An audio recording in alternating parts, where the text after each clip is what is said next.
ഇന്ന് രാത്രിയിലെ നമ്മുടെ തിരുവചന ചിന്തയിലേക്ക് കടക്കുവാനായിട്ട് ഞാൻ ആഗ്രഹിക്കുന്നു. നമുക്കൊക്കെ അറിയുന്നത് പോലെ ക്രൈസ്തവ സഭയിലെ ആദ്യത്തെ രക്തസാക്ഷിയായ സ്തേഫാനോസ് ആണ് ആദ്യ രക്തസാക്ഷി എന്നുള്ളത് നമുക്കറിയാം. അന്നേരം ഈ സ്തേഫാനോസിനെ കുറിച്ച് നിരവധി പ്രസംഗങ്ങൾ നമ്മൾ കേട്ടിട്ടുണ്ട്. നമ്മൾ പലപ്പോഴും കേട്ടിട്ടുണ്ട്, നമ്മൾ വായിക്കുകയും നമുക്ക് അറിയുന്ന ഒരു വലിയ കാര്യമാണ് സ്തേഫാനോസിനെ കുറിച്ചുള്ള കാര്യങ്ങൾ. മിക്കവാറും ആ പ്രസംഗങ്ങളൊക്കെ സ്തേഫാനോസിന്റെ തിരഞ്ഞെടുപ്പിനെ കുറിച്ചും അവന്റെ സ്വഭാവ ഗുണങ്ങളെക്കുറിച്ചും അവന്റെ ശുശ്രൂഷയെക്കുറിച്ചും ഒപ്പം അവൻ പ്രാപിച്ച അന്ത്യത്തെക്കുറിച്ചും ഒക്കെ ആയിരിക്കും. അതൊക്കെയാണ് നമ്മൾ കേട്ടിട്ടുള്ളത്. എന്നാൽ സ്തേഫാനോസിന്റെ പ്രസംഗത്തെക്കുറിച്ച് അധികം പ്രസംഗിച്ച് കേട്ടിട്ടില്ല. എന്താണ് സ്തേഫാനോസ് അപ്പോസ്തല പ്രവൃത്തിയിൽ 7-ാം അധ്യായത്തിൽ പ്രസംഗിച്ച ആ പ്രസംഗത്തെക്കുറിച്ച് ഞാൻ അധികം കേട്ടിട്ടില്ല. നമ്മൾ അധികം അതിനെക്കുറിച്ച് ആരും പ്രസംഗിച്ച് നീ അങ്ങനെ കേട്ടിട്ടില്ല.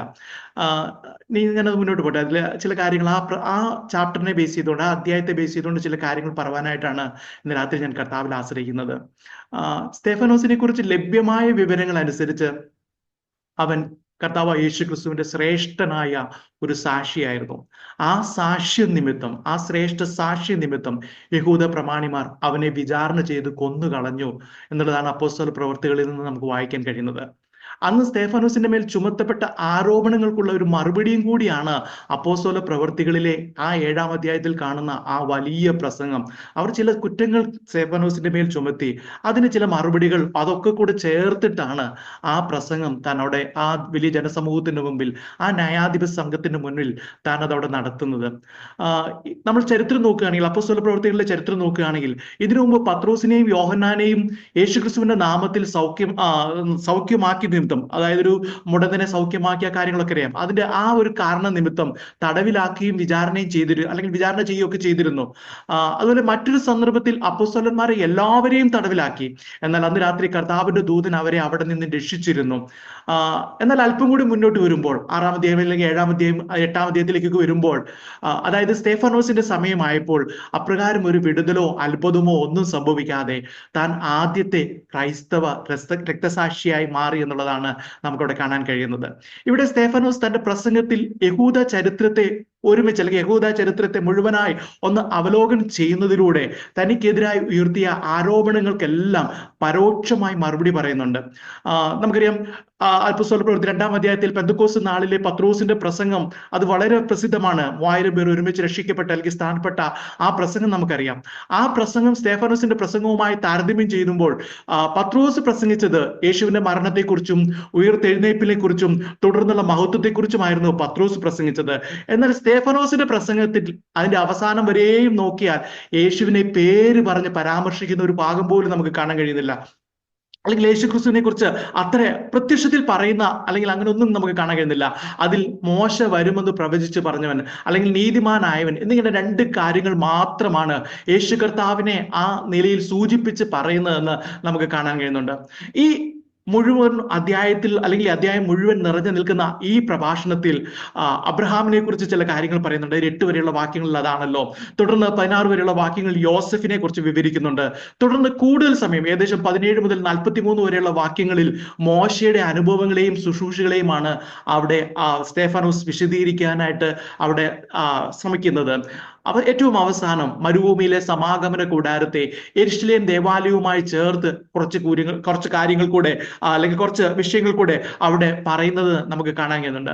അബ്രഹാമിനെ കുറിച്ച് സ്തേഫാനോസ് വിവരിക്കുമ്പോൾ ദൈവം അബ്രഹാമിന് മെസൊപ്പൊട്ടേമിയയിൽ പ്രത്യക്ഷപ്പെട്ടു എന്നാണ് പറയുന്നത്. അതിന്റെ 2-ാം വാക്യം ഞാൻ വായിക്കട്ടെ. അവൻ പറഞ്ഞത്, സഹോദരന്മാരും പിതാക്കന്മാരുമായ പുരുഷന്മാരെ കേൾപ്പീൻ, നമ്മുടെ പിതാവായ അബ്രഹാം ഹാരാനിൽ വന്ന് പാർക്കും മുമ്പേ മെസൊപ്പൊട്ടേമിയയിൽ ഇരിക്കുമ്പോൾ തന്നെ തേജോമയനായ ദൈവം അവന് പ്രത്യക്ഷനായി. ആ വാക്യമാണ് ആദ്യം തന്നെ നമുക്കവിടെ കാണുന്നത്. എന്നാൽ ഉൽപ്പത്തി പുസ്തകത്തിൽ നമ്മൾ കാണുന്നത് ദൈവം അബ്രഹാമിന് ഹാരാനിലായിരുന്നപ്പോൾ പ്രത്യക്ഷപ്പെട്ടു എന്നാണ്. നമ്മൾ അങ്ങനെയാണ് ഉൽപ്പത്തി പുസ്തകത്തിൽ പഠിക്കുന്നത്. അവിടെ തൊട്ടാണ് അബ്രഹാമിനെ വിളിച്ചതിനെ കുറിച്ചുള്ള കാര്യങ്ങളൊക്കെ നമുക്ക് കാണാൻ കഴിയുന്നത്. എന്നാൽ ഹാരാനിൽ എത്തുന്നതിന് മുമ്പ്, അതായത് ഹാരാനിൽ നിന്ന് വളരെ ദൂരെയുള്ള മെസൊപ്പൊട്ടേമിയയിൽ ആയിരിക്കുമ്പോൾ തന്നെ ദൈവം യഥാർത്ഥത്തിൽ അവന് പ്രത്യക്ഷപ്പെട്ടു എന്ന് സ്തേഫാനോസ് ആത്മാവിൽ അവിടെ വിളിച്ചു പറയുകയാണ്, അല്ലെങ്കിൽ ആ പ്രസംഗത്തിൽ വിളിച്ചു പറയുകയാണ്.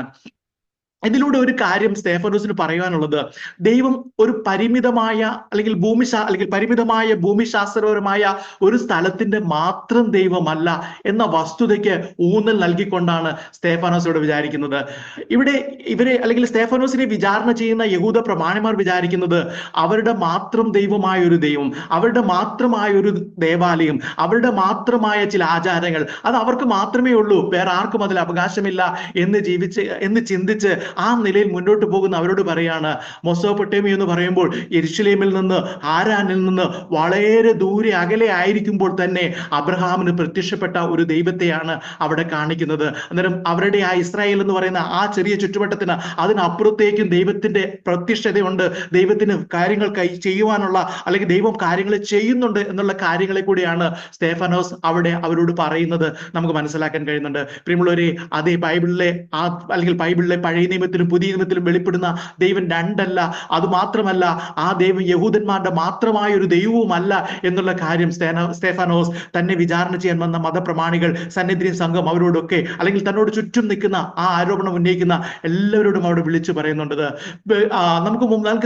അല്ലെങ്കിൽ നമ്മുടെ ഓരോരുത്തരുടെയും കയ്യിൽ ലഭിച്ചിരിക്കുന്ന ആ ബൈബിൾ പരിചയപ്പെടുത്തുന്നത് സർവപ്രപഞ്ചത്തിന്റെയും ദൈവത്തെയാണ്, സകല ലോകത്തെയും സൃഷ്ടിച്ച, സകലത്തിന്റെയും ഉടയവനായ, സകലത്തിന്മേലും നിയന്ത്രണമുള്ള ആ ദൈവത്തെയാണ് ബൈബിൾ നമുക്ക് പരിചയപ്പെടുത്തുന്നത്. ഇവിടെ നമ്മൾ മടങ്ങി വരികയാണെങ്കിൽ, തേജോമയനായ ദൈവം അബ്രഹാമിന് പ്രത്യക്ഷനായി എന്ന് പറയുന്നതിലൂടെ ദൈവം തന്റെ എല്ലാ മഹത്വത്തിലും മെസൊപ്പൊട്ടേമിയയിൽ അവന് പ്രത്യക്ഷനായി എന്ന് തന്നെയാണ് ഉദ്ദേശിക്കുന്നത്. തുടർന്ന് അബ്രഹാം എന്ത് ചെയ്യുന്നു? ആ ദൈവത്തിന്റെ കൽപ്പന അനുസരിച്ച് കനാനിലേക്ക് യാത്രയായി. കനാനിലെ അബ്രഹാമിന്റെ കാലത്തെ കുറിച്ച് പറയുമ്പോൾ, അബ്രഹാം തനിക്ക് വാഗ്ദത്തം ചെയ്യപ്പെട്ട ആ കനാനിൽ എത്തിയിട്ടും അവിടെ ഒരു തീർത്ഥാടകനായി അല്ലെങ്കിൽ ഒരു പ്രവാസിയായി തുടർന്നു എന്നാണ് സ്തേഫാനോസ് അവിടെ ഊന്നി പറയുന്നത്. തുടർന്നുള്ള വാക്യങ്ങളിൽ നമുക്കത് കാണാൻ കഴിയുന്നുണ്ട്. ദൈവം അബ്രഹാമിനും അവന്റെ സന്തതികൾക്കുമായി നൽകിയ ഭൂമിയിൽ അവന്റെ തലമുറകളിലെ ആളുകൾ താമസിക്കുകയും അവിടെ അവർ മനോഹരമായ ദേവാലയം പണിയൊക്കെ ചെയ്തിരുന്നു. അങ്ങനെയൊക്കെ ചെയ്തിരുന്നുവെങ്കിലും അബ്രഹാമിന് കനാൻ എന്നത് അവൻ കടന്നു പോകുന്ന ഒരു ദേശം മാത്രമായിരുന്നു. അവൻ കുറച്ചു കാലത്തേക്ക് ഒന്ന് തങ്ങിച്ച് ഒരു സത്രത്തിൽ, അല്ലെങ്കിൽ ഒരു ലോഡ്ജിൽ, അല്ലെങ്കിൽ ഒരു ഫ്ലാറ്റിൽ ഒരു വാടകയ്ക്ക് താമസിച്ചിട്ട് അവിടുന്ന് കടന്നു പോകുന്ന ഒരു വ്യക്തിയെ പോലെ, അല്ലെങ്കിൽ അങ്ങനെ ഒരു ദേശമായിരുന്നു അബ്രഹാമിനെ സംബന്ധിച്ച്. ഇത് താൽക്കാലിക വാസത്തിന് നൽകിയ ആ സ്ഥലത്ത് സ്ഥിര താമസക്കാരാകുവാൻ ശ്രമിക്കുന്ന മത നേതാക്കൾക്കുള്ള ശാസനയായിരുന്നു, അവർക്കുള്ള ഒരു മുന്നറിയിപ്പായിട്ട് നമുക്കത് കാണാൻ കഴിയുമായിരുന്നു. അവരുടെ സ്വന്തം എന്ന് പറയുന്നത്, അവരുടെ സ്വന്തം രാജ്യം എന്ന് പറയുന്നത്, അവരുടെ സ്വന്തം ദേവാലയം എന്ന് പറയുന്നത്, അവരുടെ സ്വന്തം ദൈവം എന്ന് പറയുന്നത്, വേറെ ആർക്കും അതിൽ അവകാശമില്ല എന്ന് ചിന്തിക്കുന്നത്, ആ നിലയിൽ ആ കാര്യങ്ങളൊക്കെ അവർ തീരുമാനിക്കുമെന്ന് പറയുന്നതിൽ അതിനുള്ള ഒരു മുന്നറിയിപ്പ് പോലെയായിരുന്നു ആ കാര്യത്തെ അവിടെ വ്യക്തമാക്കുന്നത്. ദൈവം വാഗ്ദത്തം ചെയ്ത് നൽകിയ നാട്ടിലും വീട്ടിലും താമസിക്കുക എന്നത് ഒരു അനുഗ്രഹം തന്നെയാണ്. നമ്മളൊക്കെ ആ അനുഗ്രഹങ്ങളും വാഗ്ദത്തങ്ങളും ഒക്കെ നമ്മൾ മുറുകെ പിടിക്കാറുണ്ട്. ചിലപ്പോഴൊക്കെ നമ്മൾ അങ്ങനെ പ്രാർത്ഥനയിലൂടെ ദൈവം നൽകിയ അനുഗ്രഹങ്ങളിൽ അത് സന്തോഷിക്കുകയും ദൈവത്തെ സ്തുതിക്കുകയും മറ്റുള്ളവരുടെ മുമ്പാകെ സാക്ഷ്യം പറയുകയൊക്കെ ചെയ്യുന്നുണ്ട്. അതൊക്കെ ഒരു അനുഗ്രഹം തന്നെയാണ്. എന്നാൽ അത് എത്രമാത്രം അത്ഭുതകരമായിരുന്നാലും അബ്രഹാമിനെ പോലെ തങ്ങളും അതിലൊരു തീർത്ഥാടകർ മാത്രമായിരുന്നു എന്നുള്ള കാര്യം നാം ഓർക്കണം. ഇവിടെ യഹൂദന്മാർ സ്തേഫാനോസിനെ വിചാരണ ചെയ്യുന്ന അവർ അത് മറന്നുപോയി എന്നുള്ളതാണ് നമുക്ക് നിന്ന് മനസ്സിലാക്കാൻ കഴിയുന്നത്. അതുകൂടാതെ അവരുടെ മഹാനായ ആ പൂർവികന്റെ ആത്മീയ ആഴവും ആ വിചാരണ ചെയ്യാൻ വന്ന യഹൂദന്മാർക്കില്ലായിരുന്നു. നമുക്കറിയാം, അബ്രഹാം കാത്തിരുന്നത് ഒരു ഭൗമിക നഗരത്തിന് വേണ്ടിയല്ല, അവൻ കാത്തിരുന്നത് മറിച്ച് ദൈവം ശില്പിയായി നിർമ്മിച്ചതും അടിസ്ഥാനങ്ങളുള്ളതുമായ ഒരു നഗരത്തിന് വേണ്ടിയായിരുന്നു അബ്രഹാം കാത്തിരുന്നത് എന്നുള്ളത് നമുക്കറിയാമായിരുന്നു. അന്നേരം ആ ആത്മീക ആഴവും ആ കാഴ്ചപ്പാടും അവർക്കില്ലായിരുന്നു എന്നുള്ളത് അവരുടെ ആ ചരിത്രം തുടർന്ന് നോക്കുമ്പോഴൊക്കെ നമുക്ക് കാണുന്നുണ്ട്. എന്നാൽ ഇവിടെ കാണുന്ന ഭരണാധികാരികൾ മുന്നോട്ട് നോക്കുന്നത് അവസാനിപ്പിച്ച് അവർ പിന്നോട്ട് തിരിഞ്ഞു നോക്കിയായിരുന്നു. പലപ്പോഴും നമ്മുടെയൊക്കെ ജീവിതത്തിൽ അത് തന്നെയാണ് സംഭവിക്കാറുള്ളത്. പലപ്പോഴും മുന്നോട്ട് നോക്കുക എന്ന് പറയുമ്പോൾ കുറച്ചും കൂടെ ദീർഘവീക്ഷണത്തിൽ നാം നോക്കുമ്പോൾ നമ്മുടെ മരണത്തിന് ശേഷം ഒരുപക്ഷെ നമ്മുടെ മരണമായിരിക്കും പ്രത്യാശയിൽ നാം മരിക്കുന്നത്. അല്ലെങ്കിൽ അല്പം കൂടെ മുന്നോട്ട് നോക്കുകയാണെങ്കിൽ കർത്താവിന്റെ വരവാണ്. നാം ചത്ത് മണ്ണടിഞ്ഞ് ഒന്നുമില്ലാതെ ആയി തീർന്ന് സകലരും നമ്മളെ മറന്നൊക്കെ കഴിയുമ്പോൾ ഒരു നാളിൽ കർത്താവിന്റെ കാഹളം ധരിക്കുന്ന ആ നിമിഷത്തിൽ ഈ പറയുന്ന വാഗ്ദത്തങ്ങളെല്ലാം പൂർത്തീകരിക്കുവാനായിട്ട് നമ്മുടെ വാഴ്ത്തപ്പെട്ട കർത്താവ് വരുന്ന ആ വലിയ കാര്യത്തെ മുന്നോട്ട് നോക്കുന്നതിന് പകരം കഴിഞ്ഞ നാളിൽ പ്രാപിച്ച ചില ഭൗതിക അനുഗ്രഹങ്ങളുടെ പിൻബലത്തിൽ മാത്രം കാര്യങ്ങളെ തീരുമാനിച്ച് മുന്നോട്ട് പോകുന്ന, അതിനെതിരെയും കൂടെയുള്ള ഒരു ആലോചനയായി ഈ അബ്രഹാമിന്റെ കാര്യം പറയുന്നതിലൂടെ സ്തേഫാനോസ് ഇവിടെ പറയുകയാണ്, അല്ലെങ്കിൽ അതോടെ സൂചിപ്പിക്കുകയാണ്. പ്രിയമുള്ളവരെ, ഈ യഹൂദ പ്രമാണിമാർ അവർ ലോകത്തിന്റെ കാര്യങ്ങളും അനുഗ്രഹങ്ങളും ശാശ്വതമായി എന്ന് ചിന്തിച്ചുകൊണ്ട് അവർ അതിനെ അങ്ങനെ എടുത്തുകൊണ്ടാണ് അവർ മുന്നോട്ട് പോയിരുന്നത്. ദൈവത്തിന്റെ സാന്നിധ്യത്തെ കുറിച്ചുള്ള അവരുടെ ബോധം ബോധത്തെ മറയ്ക്കുവാൻ അവർ ദൈവത്തിന്റെ താൽക്കാലിക അനുഗ്രഹങ്ങളെ അനുവദിച്ചു എന്നുള്ളതാണ് നമുക്ക് അവിടെ നിന്ന് കാണാൻ കഴിയുന്നത്. മുന്നോട്ട് പോകുമ്പോൾ അടുത്തതായി സ്തെഫാനോസ് യോസഫിനെ കുറിച്ചാണ് പറയുന്നത്. അതിന്റെ 9 മുതൽ 16 വരെയുള്ള വാക്യങ്ങളിൽ അതാണ് നമുക്ക് അവിടെ കാണാൻ കഴിയുന്നത്. അവിടെ യോസഫിനെ അവന്റെ സഹോദരന്മാർ ഉപദ്രവിച്ചതുപോലെ ഇസ്രായേലി ചരിത്രത്തിലുടനീളം യഹൂദ ജനത അവരുടെ അടുക്കിലേക്ക് അയച്ച പ്രവാചകന്മാരെ പീഡിപ്പിക്കുകയും കൊല്ലുകയും ചെയ്തു എന്നുള്ള കാര്യം അതിലൂടെ ഓർമ്മിപ്പിക്കുകയാണ്. അത് തന്നെയാണ് യേശുക്രിസ്തുവിന്റെ കാര്യത്തിലും അവർ ചെയ്തത്. ആ മത നേതൃത്വം ചെയ്തത്, അല്ലെങ്കിൽ ആ ജനക്കൂട്ടം ചെയ്തത്, അവർ അവനെ ക്രൂശിൽ തറച്ച് കൊന്നു. അതൊക്കെ ഒരു ദൈവഹിതമാണെങ്കിൽ പോലും അവർ കാലാകാലങ്ങളിൽ ചെയ്തിരുന്നതിന്റെ അതിന്റെ തുടർച്ച തന്നെയാണ് അന്നും ചെയ്തു വന്നിരിക്കുന്നത്. അന്ന് ഇസ്രായേലിലെ ഗോത്രപിതാക്കന്മാരെ അവരുടെ കഷ്ടതകൾ സഹായിച്ചത് അവർ ഉപദ്രവിച്ച യോസഫ് തന്നെയായിരുന്നല്ലോ. ശരിക്കും പറഞ്ഞാൽ നമ്മൾ യേശു കർത്താവിനെ നോക്കുകയാണെങ്കിലും അവരെ വിടുവിക്കുവാൻ, അവരെ ആ നിത്യരാജ്യത്തിലേക്ക് ചേർക്കുവാൻ, അവർക്ക് വാഗ്ദത്തം ചെയ്ത എല്ലാ അനുഗ്രഹങ്ങളിലും അബ്രഹാമിലൂടെ തുടർന്ന് നൽകിയ എല്ലാ വാഗ്ദത്തങ്ങളുടെ പൂർത്തീകരണത്തിനായി കർത്താവ് അവരുടെ അടുക്കിലേക്ക് വന്നത്. എങ്കിലും അവർ ആ കർത്താവിനെ വിശ്വസിക്കുകയോ അല്ലെങ്കിൽ കർത്താവിനെ അംഗീകരിക്കുകയോ ഒന്നും ചെയ്യാതെ നിരസിച്ചുകൊണ്ട് അവർ ആ കർത്താവിനെ തള്ളിക്കളയുന്ന ചരിത്രമാണ് നമുക്ക് കാണാൻ കഴിയുന്നത്. പിന്നീട് നമ്മൾ തുടർന്ന് അങ്ങോട്ട് നോക്കുമ്പോൾ ഇസ്രായേൽ ജനത മോശയെ നിരസിച്ച കാര്യമാണ് സ്തെഫാനോസ് തുടർന്ന് വിവരിക്കുന്നത്. അവിടെ സ്തെഫാനോസിന് എതിരായി നിന്നവർ ഉന്നയിച്ച 2 പ്രധാന ആരോപണങ്ങളിൽ ഒന്നായിരുന്നു താൻ മോശയ്ക്ക് വിരോധമായി സംഭാഷിക്കുന്നു എന്നത്. ഒന്ന് മോശയ്ക്ക് വിരോധമായി, മറ്റൊന്ന് ദേവാലയത്തിന്റെ വിരോധം. ഈ 2 കാര്യങ്ങളാണ് അവർ പറയുന്നത്. എന്നാൽ ഇവിടെ അതുകൊണ്ട് മോശയെ വിശദീകരിക്കുവാൻ, അല്ലെങ്കിൽ മോശയ്ക്ക് വിരോധമല്ല ഞാൻ പറയുന്നത് എന്നുള്ള കാര്യം സ്തെഫാനോസ് ഒന്നുകൂടെ മനസ്സിലാകുന്ന വിധത്തിൽ വിശദീകരിക്കാൻ വേണ്ടി കുറേയേറെ സമയം എടുക്കുന്നത് നമുക്ക് കാണാൻ കഴിയുന്നുണ്ട്. ഒത്തിരി കാര്യങ്ങൾ മോശയെ കുറിച്ച് അവിടെ വിശദീകരിക്കുന്നുണ്ട്. നമുക്കറിയാം മോശയുടെ ചരിത്രമൊക്കെ വളരെ നന്നായി നമുക്കറിയാം. എങ്കിലും ഞാൻ അതിൽ ചില കാര്യങ്ങൾ മാത്രം ഓടിച്ചു പറഞ്ഞ് മുന്നോട്ട് പോകട്ടെ. ഫറവോന്റെ പുത്രിയുടെ മകൻ എന്ന നിലയിൽ മിസ്രൈമിലെ ആ കൊട്ടാരത്തിൽ വളർന്ന മോശ മിസ്രൈമിലെ സകല ജ്ഞാനവും അഭ്യസിച്ച് വാക്കിലും പ്രവൃത്തിയിലും സമർത്ഥനായി തീർന്നു. ആ കാര്യങ്ങളൊക്കെ നമുക്കറിയാം. മോശയ്ക്ക് 40 വയസ്സായപ്പോൾ ഒരു മിസ്രൈമിനെ പോലെ ആയി തീരുവാൻ ആഗ്രഹിക്കാതെ തന്റെ സഹോദരന്മാരുടെ അടുക്കൽ ചെന്ന് അവരോട് ചേരുവാൻ മോശ ആഗ്രഹിച്ചു. അതിനുവേണ്ടി താൻ ചില പ്രവൃത്തികളും ചെയ്തു എന്നുള്ളതൊക്കെ നമുക്ക് ആ പഴയ നിയമ ഗ്രന്ഥങ്ങളിലൂടെ വായിക്കുമ്പോൾ നമുക്ക് കാണാൻ കഴിയുന്നുണ്ട്. തന്റെ മുമ്പിൽ നടന്ന ചില അനീതികൾക്കെതിരെ ശക്തമായ ചില നിലപാടുകളും മോശ എടുത്തത് നമുക്ക് അവിടെ അറിയാൻ കഴിയുന്നുണ്ട്. അങ്ങനെ അതിനൊക്കെ കാരണം അവിടെ അല്ലെങ്കിൽ ആ നിലയിൽ അങ്ങനെയുള്ള ചില തീരുമാനങ്ങൾ അല്ലെങ്കിൽ ചില പ്രവൃത്തികൾക്കൊക്കെ കാരണം അവരുടെ മോചന നായകൻ താനാണെന്നുള്ള അറിവിലും ആഗ്രഹത്തിലുമാണ് മോശ അത് ചെയ്തത്. മോശ അങ്ങനെ തന്നെയാണ് അത് വിചാരിച്ചിരിക്കുന്നത്. ഒരു വിമോചകന്റെ വരവിനായി പ്രവചിച്ച സമയം വന്നെത്തി എന്നുള്ളത് മോശയ്ക്ക് അറിയാമായിരുന്നു. നമുക്കറിയാം ഉൽപ്പത്തി പുസ്തകത്തിൽ 400 വർഷം അടിമകളായിരിക്കും എന്ന് പറയുമ്പോൾ ഏകദേശം 400 വർഷമായി തീർന്നിരുന്നു. മോശയ്ക്ക് 40 വയസ്സായപ്പോൾ ഏകദേശം 390 വർഷം കഴിഞ്ഞിരുന്നു അവരുടെ അടിമത്തത്തിന്റെ സമയം. അതുകൊണ്ട് ആ വിമോചകന്റെ വരവിനായി പ്രവചിച്ച സമയം വന്നെത്തിയിരുന്നു എന്ന് മോശ വിചാരിച്ചിരിക്കാം, അല്ലെങ്കിൽ അങ്ങനെ അവൻ അറിഞ്ഞിരിക്കാം. എന്നാൽ അങ്ങനെ മുന്നോട്ട്, അല്ലെങ്കിൽ മോശ അങ്ങനെയൊക്കെ ചിന്തിച്ച് മുന്നോട്ട് പോയപ്പോൾ, അല്ലെങ്കിൽ ഞാനായിരിക്കും അവരെ വിടുവിക്കുന്നത്, ഇപ്പോൾ സമയമായി, അവരെന്നെ അനുസരിക്കും, അല്ലെങ്കിൽ അവരെന്നെ അനുഗമിക്കും എന്നൊക്കെ മോശ ചിന്തിച്ച് മുന്നോട്ട് അവന്റെ അടുക്കിലേക്ക് ചെന്നപ്പോൾ ആ യഹൂദ ജനം മോശയെ പൂർണ്ണമായും തള്ളിക്കളയുന്ന ചരിത്രമാണ് അവിടെ നമുക്ക് കാണാൻ കഴിയുന്നത്.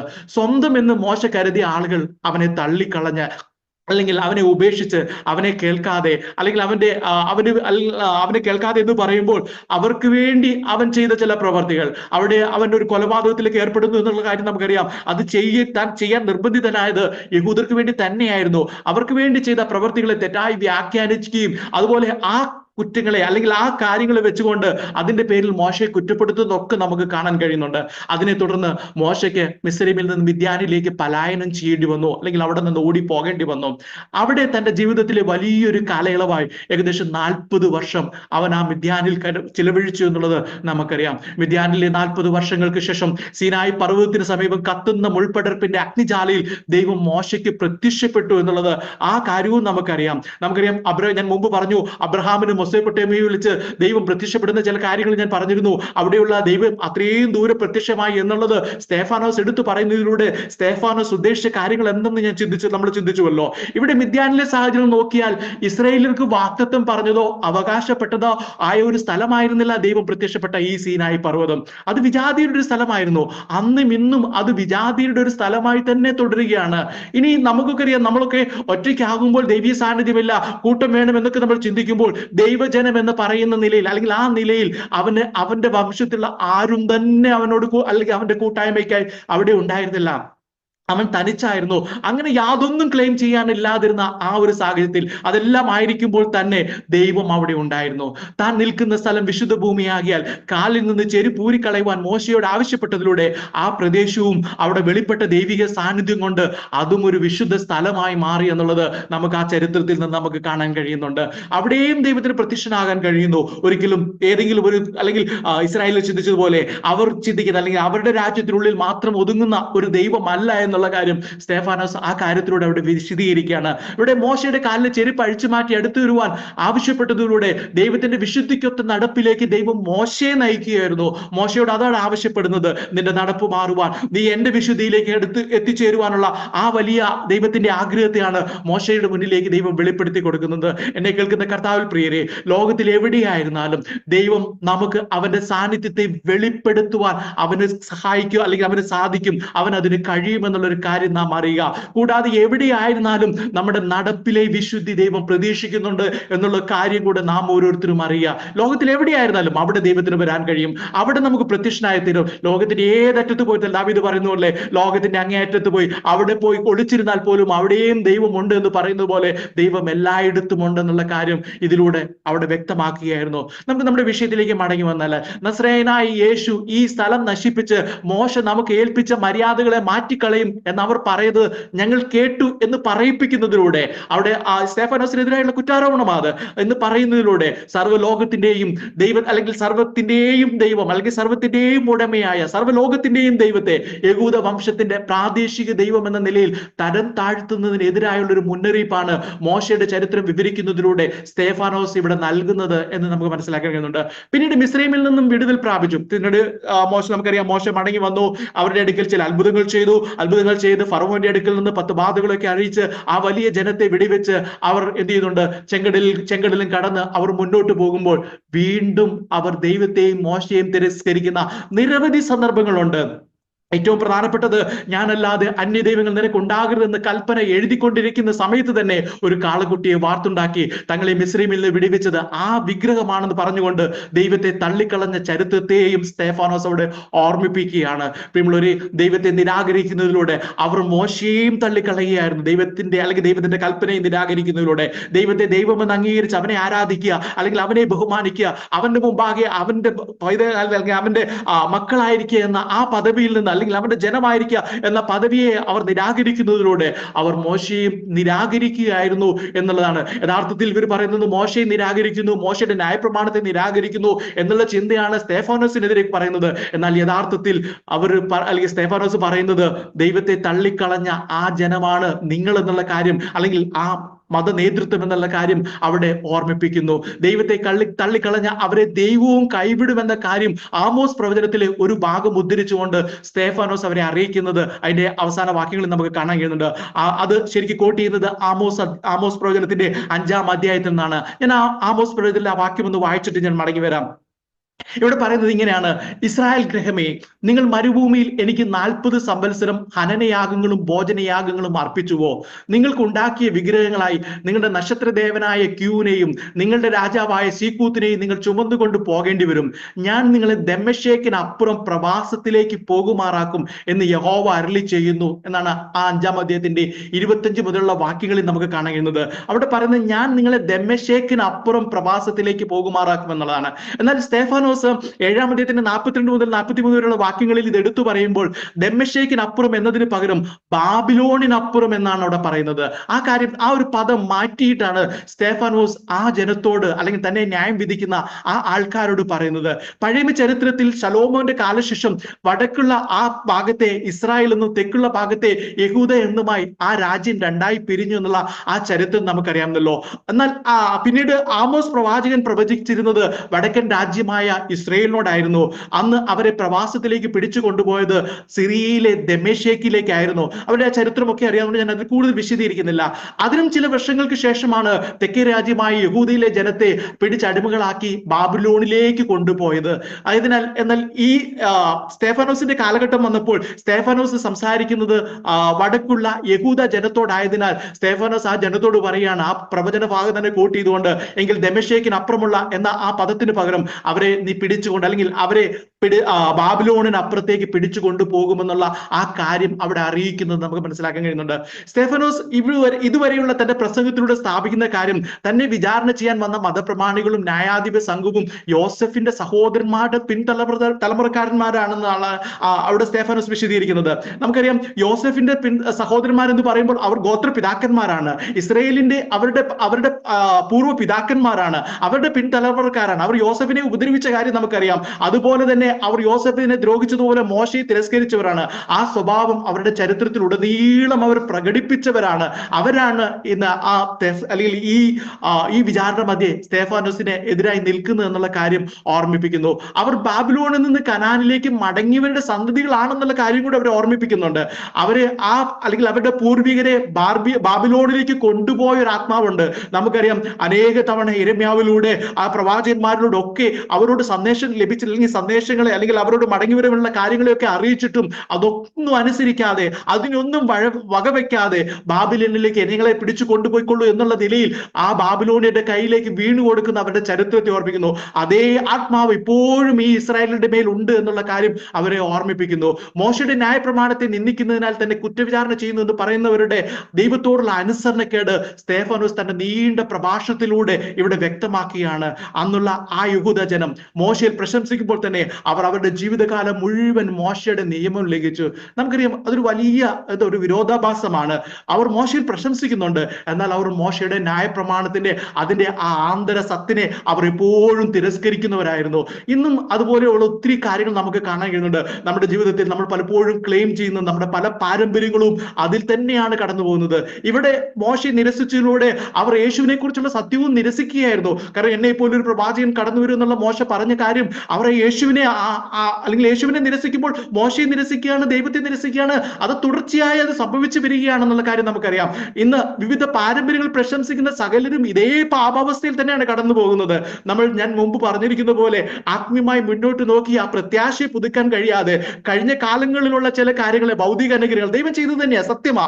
എങ്കിലും ദൈവം ചെയ്ത ആ ഭൗതിക കാര്യങ്ങളിൽ മാത്രം അതിൽ അഭിമാനിച്ച് അതിൽ മാത്രം ഒഴുകി മുന്നോട്ട് പോകുമ്പോൾ ഇതേ പാപാവസ്ഥയിൽ തന്നെയാണ് അവർ മുന്നോട്ട് പോകുന്നത് എന്നുള്ള കാര്യം നാം എല്ലാവരും മനസ്സിലാക്കട്ടെ.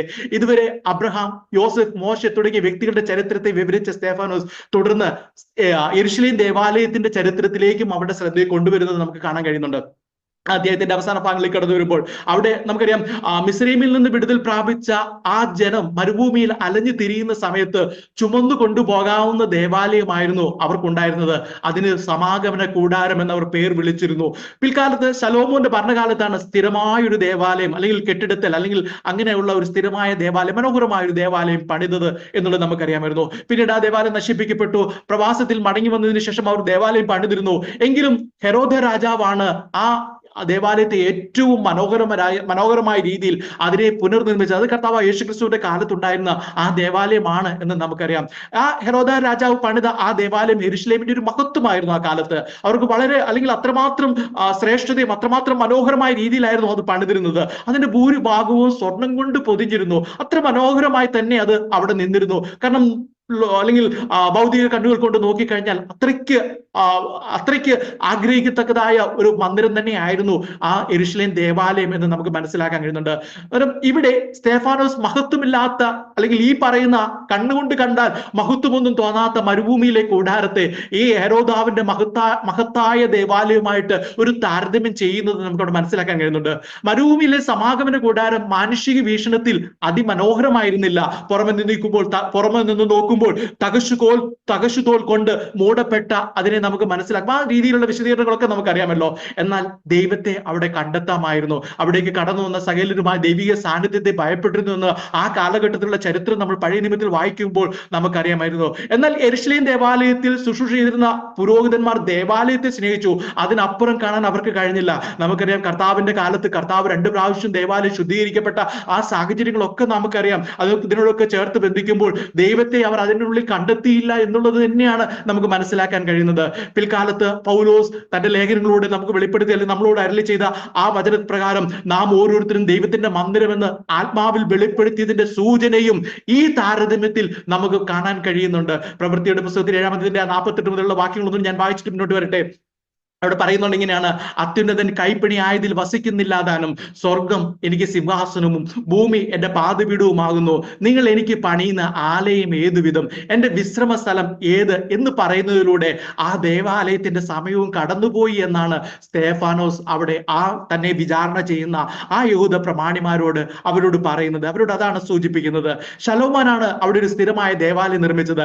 അന്ന് അതൊരു അനുഗ്രഹമായിരുന്നു, അതെല്ലാം വളരെ നല്ലതായിരുന്നു. എന്നാൽ കർത്താവായ യേശു ക്രിസ്തു ഈ ഭൂമിയിൽ വന്നതിലൂടെ ആ ദേവാലയം അതിന്റെ പ്രവൃത്തികൾ തികച്ച് അത് കടന്നു പോകുകയായിരുന്നു എന്നുള്ള കാര്യം സ്തേഫാനോസ് അവിടെ വെളിപ്പെടുത്തി. അവിടെ കർത്താവ്, നമുക്കറിയാം, കർത്താവ് തന്റെ ജീവിതകാലത്ത് കർത്താവ് ഇങ്ങനെ പറഞ്ഞിട്ടുണ്ട്, ആ ദേവാലയത്തിന്റെ അടുക്കൽ വന്ന് അതിന്റെ മനോഹാരത്തെ നോക്കുന്ന ശിഷ്യന്മാർ പറഞ്ഞപ്പോൾ പറഞ്ഞു, ഈ മന്ദിരം പൊളിപ്പീൻ, 3 നാൾ കൊണ്ട് ഞാനത് പണിയാമെന്ന് പറയുന്നതിലൂടെ ദേവാലയത്തിലെ യഥാർത്ഥ ദൈവീയ സാന്നിധ്യം യേശു കർത്താവ് തന്നെയാണെന്ന് അവിടെ വ്യക്തമാക്കുകയാണ്. ആ മന്ദിരം പൊളിക്കുമ്പോൾ യഹൂദന്മാരൊക്കെ വിചാരിച്ചു അവൻ ദേവാലയം പൊളിക്കാൻ പോകുന്നതൊക്കെ അവർ വിചാരിച്ചു എന്നുള്ള കാര്യങ്ങളൊക്കെ നമുക്കറിയാം. കർത്താവ് പറഞ്ഞത് ഞാനാകുന്ന മന്ദിരം, ഞാനാകുന്ന ദേവാലയം, ആ കാര്യത്തെക്കുറിച്ചാണ് കർത്താവ് അവിടെ പറയുന്നത് എന്നുള്ളത് നമുക്കറിയാമല്ലോ. കൂടാതെ ജീവനുള്ള ദൈവം മനുഷ്യരിൽ വസിപ്പാൻ വന്നതിനാൽ അവനിൽ വിശ്വസിക്കുന്ന എല്ലാവരും പരിശുദ്ധാത്മാവിന്റെ ആലയങ്ങളായി മാറുന്നു എന്നുള്ള ആ പുതിയ നിയമ സത്യത്തിലേക്ക് നാം എല്ലാവരും കടന്നു വന്നല്ലോ. ആ കാര്യങ്ങളൊക്കെ തന്റെ പ്രസംഗത്തിലൂടെ അതിലേക്കൊക്കെയുള്ള ആ ചുവടുവയ്പ്പുകളാണ് ഈ സ്തേഫാനോസ് ഇവിടെ വിശദീകരിക്കുന്നത്.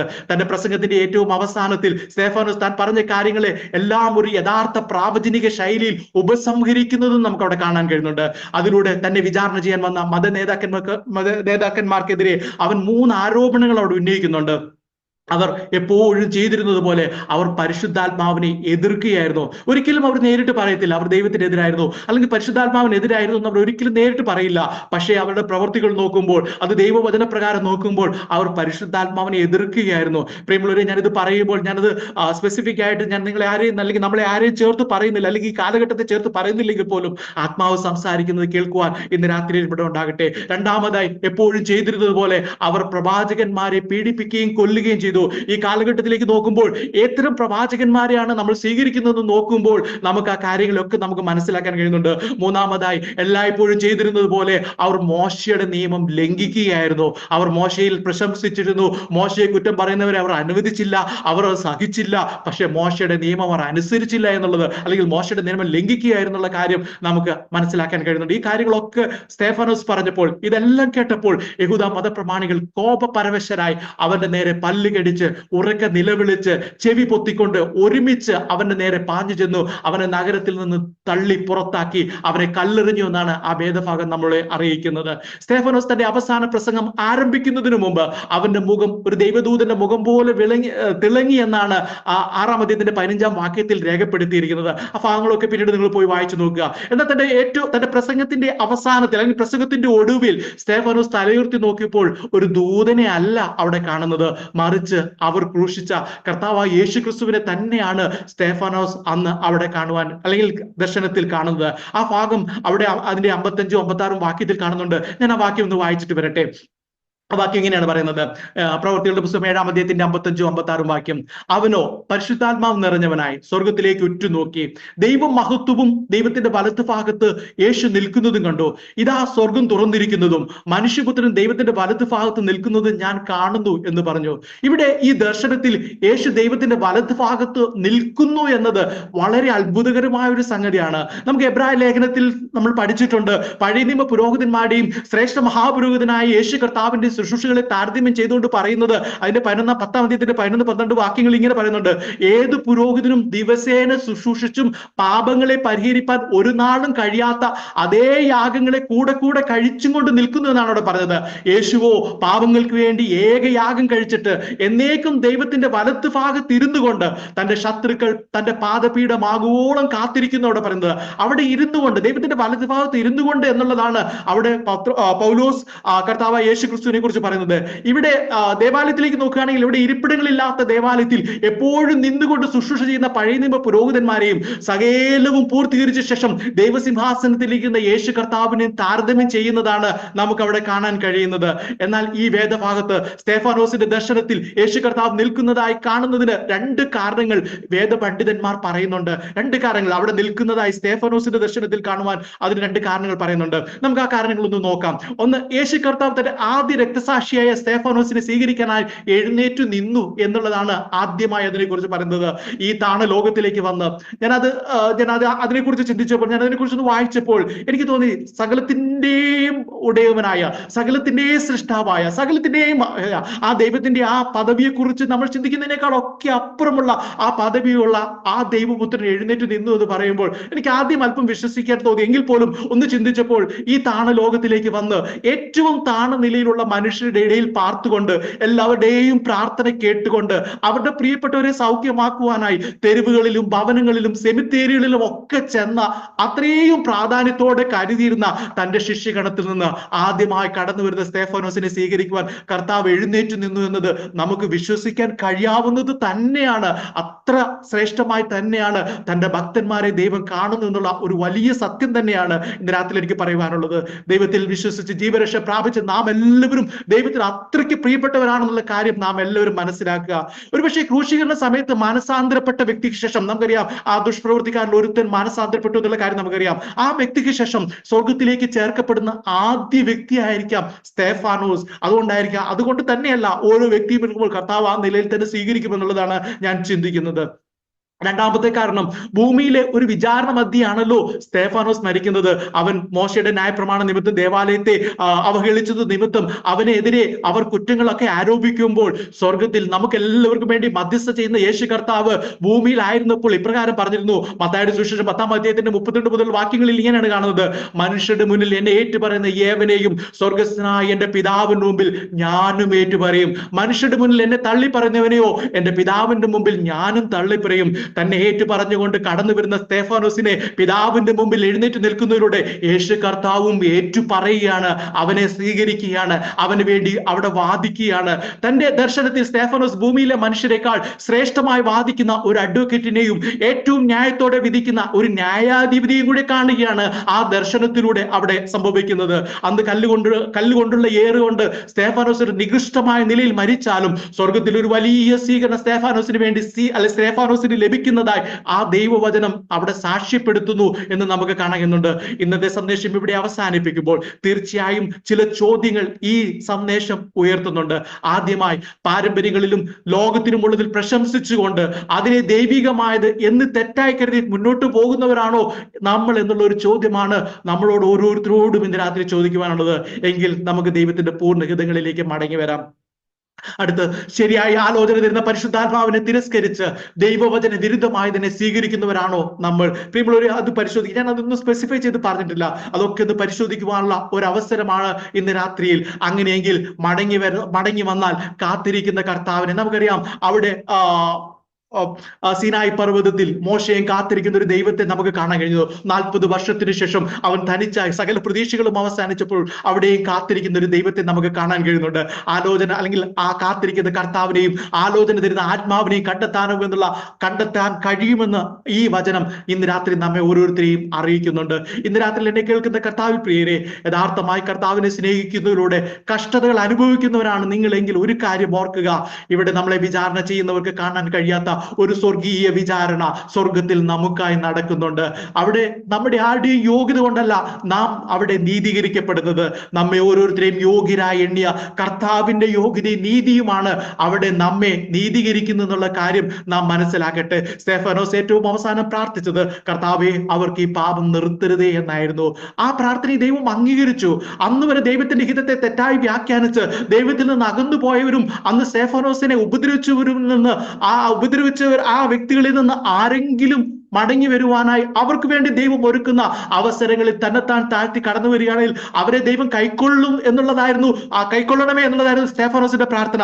ദൈവം അത് കൈക്കൊണ്ടു എന്നതിന് ഏറ്റവും മികച്ച ഉദാഹരണമാണ് പൗലോസ് മടങ്ങി വന്നു. ദൈവം പൗലോസിന് വേണ്ടി ഒരു അവസരം ഒരുക്കി. പൗലോസ് മടങ്ങി വന്നു. പൗലോസിനെ ദൈവം ഉപയോഗിച്ച വിധങ്ങളൊക്കെ നമുക്ക് പിന്നീട് നമുക്കറിയാമല്ലോ. ഇന്ന് രാത്രി 1-2 കാര്യങ്ങൾ കൂടെ ഓർമ്മിച്ച് ഞാനിത് അവസാനിപ്പിക്കട്ടെ. മെസൊപ്പൊട്ടാമിയയിൽ വെച്ച് അബ്രഹാമിന് ദർശനം നൽകിയതിലൂടെ നിങ്ങൾ ദൈവത്തിൽ നിന്ന് എത്ര അകലെയാണെങ്കിലും ദൈവത്തിന് നിങ്ങളുടെ സമയം സമീപം എത്താനാകുമെന്ന് അറിയുക. പ്രിയമുള്ളവരെ, നാം ഏത് സാഹചര്യത്തിലായിരുന്നാലും നമ്മൾ ഒരു കൂട്ടത്തിന് നടുവിലാണെങ്കിൽ പോലും നാം ഒറ്റപ്പെട്ടവരായിരിക്കുന്ന പല സന്ദർഭങ്ങൾ നമ്മുടെ ജീവിതത്തിലുണ്ട്. എങ്കിലും അതിന്റെ അടുത്തു വരുവാൻ കഴിയുന്ന ഒരു ദൈവത്തെയാണ് നാം സേവിക്കുന്നത്. ആ ദൈവത്തെയോടാണ് നാം വിളിച്ചപേക്ഷിക്കുന്നത് എന്നുള്ളത് നാം അറിയട്ടെ. എല്ലാവരും തള്ളിക്കളഞ്ഞ് അവരുടെ മധ്യത്തിൽ നിന്ന് ഓടിപ്പോകേണ്ടി വന്ന മോശയെ പ്രതീക്ഷകൾ അസ്തമിച്ച കാലത്തും ആ ദേശത്ത് തന്നെ കാത്തിരുന്ന ദൈവത്തിന്റെ അടുക്കിലേക്കാണ് ഈ ക്ഷണം എന്നുള്ളത് നാം ഓരോരുത്തരും അറിയട്ടെ. ഇന്ന് രാത്രി ആ അറിവിലേക്ക് നമുക്ക് കടന്നു വരാം. ഒരു കാലത്ത് ദൈവീയ സാന്നിധ്യം ഇറങ്ങി വന്ന സമാഗമന കൂടാരത്തെയും മനോഹരമായ ദേവാലയത്തെയും മാറ്റി നമ്മളെ ഓരോരുത്തരും മന്ദിരമാക്കുവാൻ പ്രസാദിക്കുന്ന ഒരു ദൈവത്തിന്റെ അടുക്കലാണ് ഇന്ന് നാം ആയിരിക്കുന്നത് എന്നുള്ളത് നാം അറിയട്ടെ. സ്തെഫാനോസിന്റെ പ്രസംഗത്തിന്റെ ഏറ്റവും ഫലപ്രദമായ ഭാഗം തുടർന്നുള്ള അധ്യായങ്ങൾ നമുക്ക് കാണാൻ കഴിയുന്നുണ്ട്. തുടർന്നുള്ള അധ്യായങ്ങളിൽ നമ്മൾ മുന്നോട്ട് പോകുമ്പോൾ, അല്ലെങ്കിൽ അപ്പോസ്തല പ്രവൃത്തിയുടെ 8-ാം അധ്യായം മുതൽ നമുക്ക് മുന്നോട്ട് പോകുമ്പോൾ, അത് ആ ദൈവവചനം അല്ലെങ്കിൽ ദൈവവചനവും ദൈവിക അനുഗ്രഹങ്ങളൊക്കെ യഹൂദന്മാർക്ക് വേണ്ടി മാത്രമല്ല, അത് വിവിധ ജാതികളിലേക്ക് പകരപ്പെടുന്നതും പ്രവചിക്കുന്നതും കൂടിയായിരുന്നു ആ സ്തെഫാനോസിന്റെ പ്രസംഗത്തിലൂടെ അവിടെ സംഭവിക്കുന്നതെന്ന് നമുക്ക് കാണാൻ കഴിയുന്നുണ്ട്. ഇന്ന് രാത്രിയിൽ ഈ തിരുവചനത്തിൽ കൂടെ പറഞ്ഞിരിക്കുന്ന ചിന്തകളെല്ലാം നമ്മെ പിന്നീടും ഓർമ്മിപ്പിച്ചും പിന്നീട് ദൈവത്തിൽ നമ്മെ വളർത്തുവാനിടയാകട്ടെ എന്ന് പറഞ്ഞുകൊണ്ട് ഈ വചനങ്ങൾ നമ്മെ എല്ലാവരെയും അനുഗ്രഹിക്കുമാറാകട്ടെ. ആമേൻ.